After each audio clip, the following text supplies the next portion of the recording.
ഒരുവൻ തൻ്റെ മാത്രം ദൃഷ്ടികോണിൽ സർവവും കാണുമ്പോൾ അവന് തന്നെ മാത്രമേ കാണുവാൻ സാധിക്കുകയുള്ളൂ. അവൻ തൻ്റെ അഹത്താൽ സർവ്വതിലും അധികമായി അവനെ കാണുന്നു. അവൻ ഒരിക്കലും മറ്റുള്ളവരെ മനസ്സിലാക്കാൻ സാധിക്കില്ല.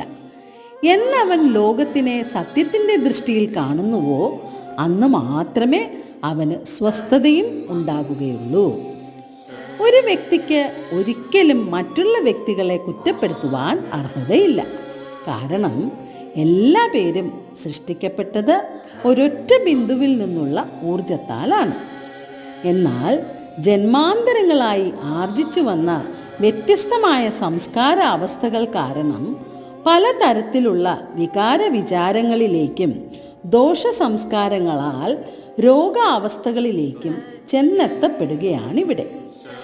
അഹവും സ്വാർത്ഥതയും വെടിഞ്ഞ് സംസ്കാരാധിക്യത്തെ ഇല്ലാതാക്കുവാനുള്ള നിർവാണയോഗ സാധനാ മാർഗങ്ങൾ നിത്യവും പരിശീലിക്കുന്ന ഒരുവന് താൻ അഭിമുഖീകരിക്കേണ്ടുന്ന സർവ പ്രശ്നങ്ങളും പുഞ്ചിരിയോടെ പരിഹരിക്കുവാനും മറ്റുള്ളവരെ മനസ്സിലാക്കിയും അംഗീകരിച്ചും സമാധാനത്തോടെ സ്വസ്ഥമായി കർമ്മനിരതനാകുവാൻ സാധിക്കുകയും ചെയ്യും.